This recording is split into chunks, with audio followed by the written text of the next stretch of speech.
Lesson number 11 for Tuesday, June 6. The Ungodly Chain. The prophecy regarding the mark of the beast is about religious intolerance and economic boycott, persecution, and eventually a death decree. Surprisingly, it is also a message of encouragement. Even in the worst of times, God will sustain his people who keep the commandments of God and have the faith of Jesus. Revelation 14:12. And among those commandments, of course, is the fourth, the seventh-day Sabbath. The mark of the beast prophecy in Revelation 13 tells us about the worst, the absolute fever pitch of Satan's war against God. His first strategy in this campaign is deception.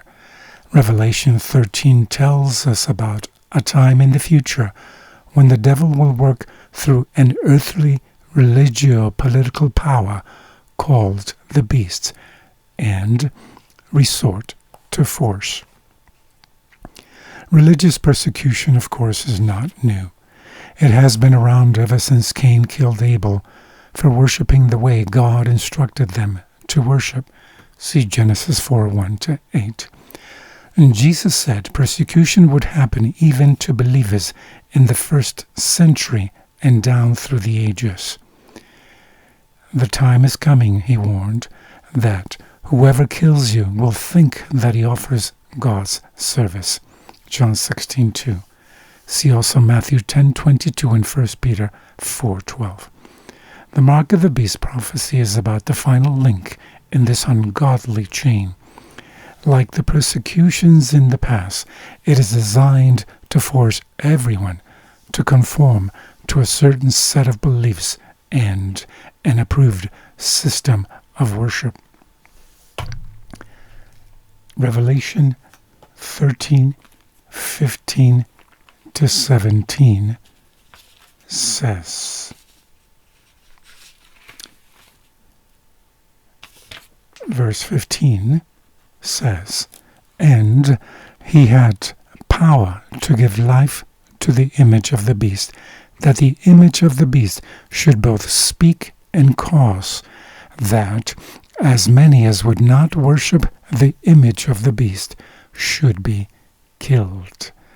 And he causes all, both small and great, rich and poor, free and bond, to receive a mark in their right hand or in their foreheads, and that no man might buy or sell, save he that hath the mark, or the name."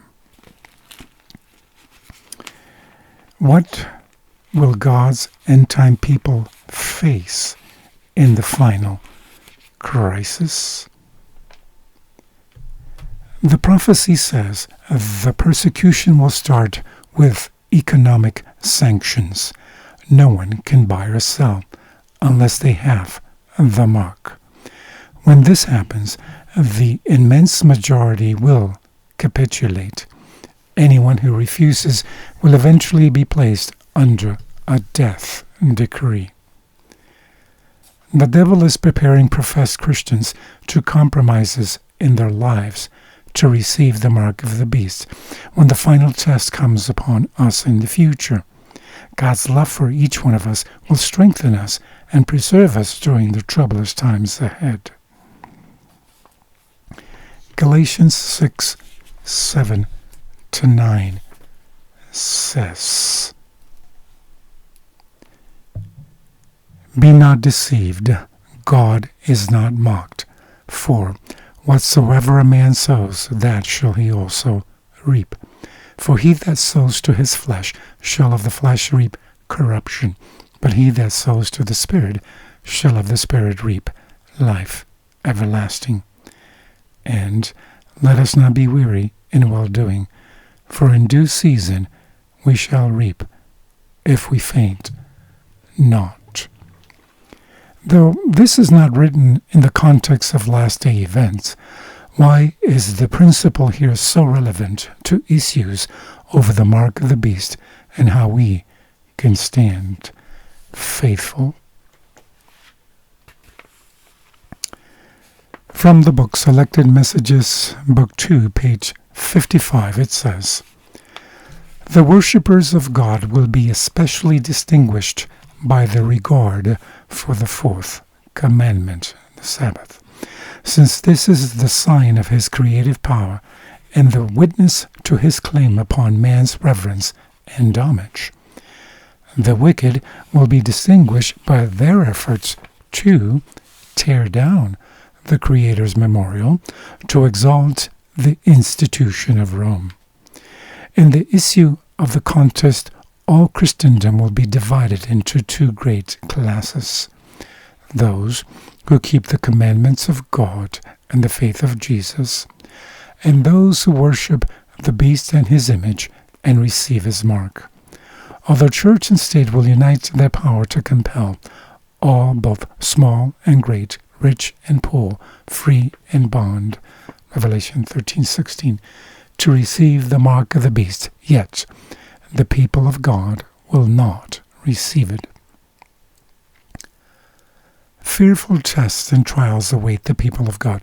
The spirit of war is stirring the nations from one end of the earth to the other. But in the midst of the time of trouble that is coming, a time of trouble such as has not been since there was a nation, God's chosen people will stand unmoved.